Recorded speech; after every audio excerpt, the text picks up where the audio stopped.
Subscribe my channel. जंगल में एक मानो चिड़िया अपने पति सोनू चिड़े के साथ रहा करती थी।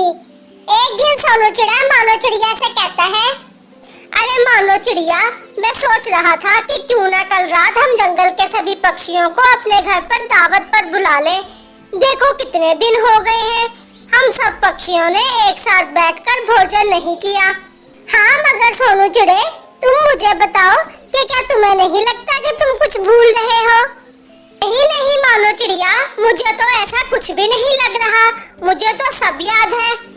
तुम कैसे भूल सकते हो सोनू चिड़े, कल मेरा जन्मदिन है। मानो चिड़िया, तुम्हें लगता है कि मैं तुम्हारा जन्मदिन भूल सकता हूँ? ऐसा हो ही नहीं सकता। और इस बार तो हम पूरे जंगल को सजाकर और सभी पक्षियों के साथ मिलकर तुम्हारा जन्मदिन मनाएंगे। अच्छा, तो फिर तभी तुम सभी पक्षियों की दावत करने का कह रहे थे। मानो चिड़िया, हम आज ही जंगल के सभी पक्षियों को तुम्हारे जन्मदिन का बुलावा दे देंगे। और फिर वो जंगल के पक्षियों का बुलावा देने चले जाते हैं।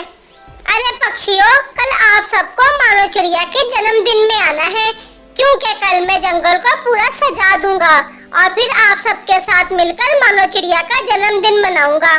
सोनू चिड़े, इसका मतलब इस साल तुम बड़ा खर्चा करने वाले हो और मुझसे तो इंतजार ही नहीं हो रहा कल तक का। लगता है कल की रात बहुत ही यादगार होने वाली है सभी पक्षियों के लिए। अगली सुबह होते ही सोनू चिड़ा पूरे जंगल को सजाना शुरू कर देता है और फिर शाम तक वो पूरा जंगल सजा देता है और अपने घर आ जाता है। हाँ सोनू चिड़े, क्या हुआ, सजा लिया तुमने पूरा जंगल? हाँ मानो चिड़िया, सजा लिया है और अब तुम्हारा इंतजार खत्म हुआ। और फिर मानो चिड़िया और सोनू चिड़ा वहाँ आ जाते हैं और जंगल के बाकी पक्षी भी वहाँ पहुँच जाते हैं। अरे वाह सोनू चिड़े, तुमने तो बहुत ही खूबसूरत जंगल सजाया है। हाँ, और देखो तो मानो चिड़िया, ये केक भी कितना स्वादिष्ट लग रहा है।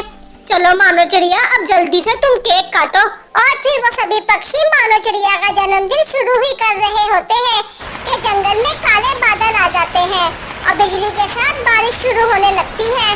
अरे जल्दी करो पक्षियों, वो पेड़ दिख रहा है, जल्दी से उसके नीचे चलो, वहाँ हमें बारिश नहीं लगेगी। और फिर वो सभी पक्षी उस पेड़ के नीचे आ जाते हैं। अरे ये क्या हो गया है, बेचारे सोनू चिड़े ने इतनी मुश्किलों से पूरा दिन लगाकर मेरे लिए ये सब कुछ किया था और देखो सब कुछ खराब हो गया है इस बारिश की वजह से। हाँ मानो चिड़िया, पर लेकिन अभी तुम वो सब कुछ छोड़ो, वो सब तो हम बाद में भी देख लेंगे। चलो पक्षियों, जल्दी से अपने अपने घर चलते हैं। और जब घर आकर देखते हैं तो बारिश और बिजली के कारण उन सबके घर टूट चुके थे। अरे पक्षियों, ये क्या हो गया, इस बारिश की वजह से हम सब पक्षियों के घर टूट गए हैं। देखो कितनी तेज बारिश हो रही है, अब हम क्या करेंगे?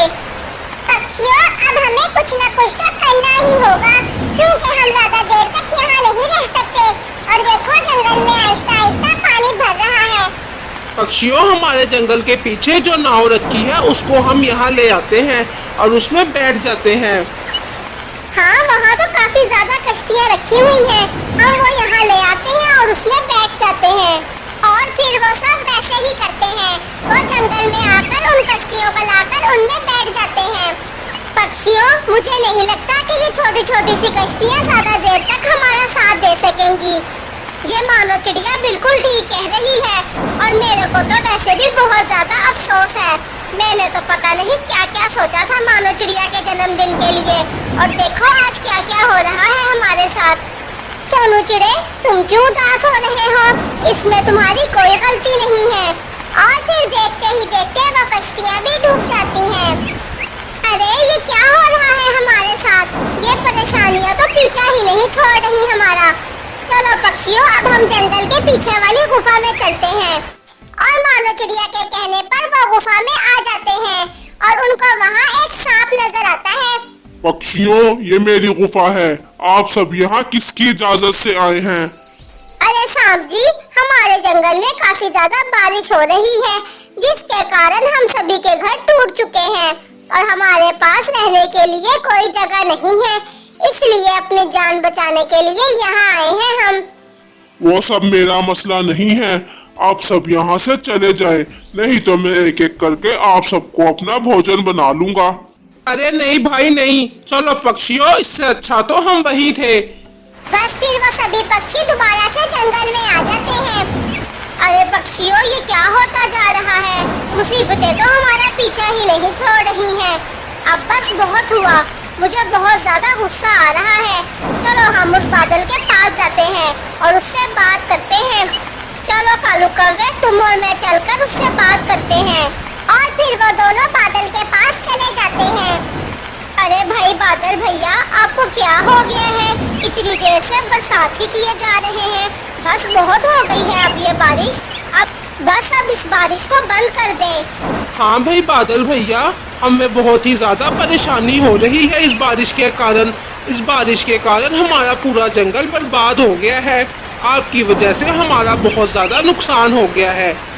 अरे पक्षियों, अगर आप सब मेरी बारिश की वजह से इतना ही परेशान हो रहे थे तो मुझे पहले आकर बता देते।